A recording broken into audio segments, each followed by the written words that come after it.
माँ बाप बराए फ़रोख्त। एक अखबार में एक ऐलान शाया हुआ। बूढ़े माँ बाप को 10,000 यूरो में फ़रोख्त कर रहा हूँ। मेरे वालिद की उम्र 91 साल है, उन्हें भूलने की बीमारी है। मेरी माँ 89 साल की हैं और वो भी सिर्फ मदद से ही अपना काम कर सकती हैं।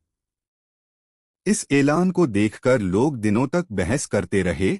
किसी ने कहा ये कैसी बेगैरती है। किसी ने कहा हुकूमत इस पर कार्रवाई क्यों नहीं करती। कुछ ने कहा या अल्लाह, ये तो गुनाह है। और कुछ ने कहा इतने पैसे देकर कौन खरीदेगा। https://tanyurl.com/rhnummuslim। फिर ये ऐलान एक ऐसे जोड़े ने भी देखा जिनके वालिदैन पहले ही वफात पा चुके थे। उन्होंने फैसला किया कि वो इन बराए फ़रोख्त बूढ़े वालिदैन को खरीदकर उनकी खिदमत करेंगे। उन्होंने मांगी गई रकम बैंक से ट्रांसफर की और फिर दिए गए पते पर पहुंचे ताकि उन बुजुर्गों को अपने साथ ले जा सकें।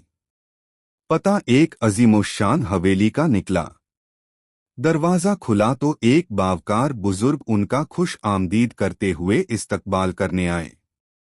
जोड़े ने कहा, हम उन बूढ़े माँ बाप को लेने आए हैं जिनका ऐलान आपने दिया था, रकम भी आपके अकाउंट में ट्रांसफर कर दी है।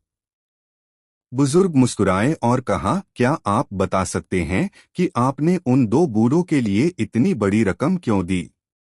आपको सिर्फ तकलीफ, मसाइल और देखभाल की जिम्मेदारी मिलेगी, ये जानते हुए भी इतनी बड़ी रकम क्यों दी। नौजवान जोड़े ने एक दूसरे की तरफ देखा, फिर बोलना शुरू किया।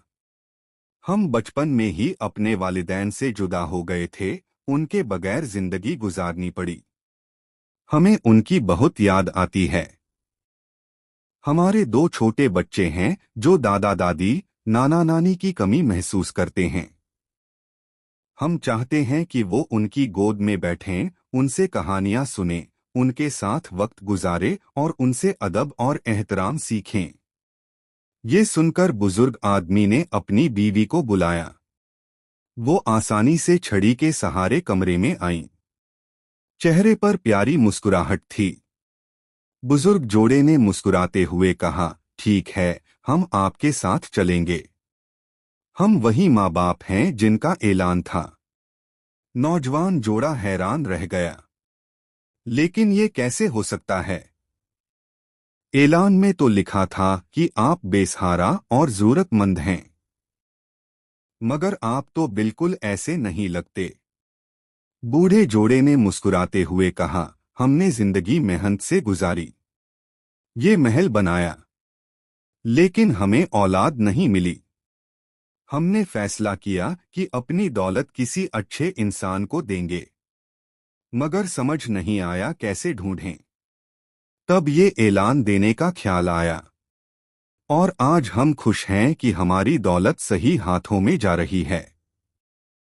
फिर उन्होंने मुस्कुराकर कहा, मोहब्बत और खुलूस कभी जाया नहीं जाता। ये सिर्फ लेने वालों के लिए कीमती नहीं होता बल्कि देने वालों के दिल को भी माला माल कर देता है। मजलिस अहले इस्लाम।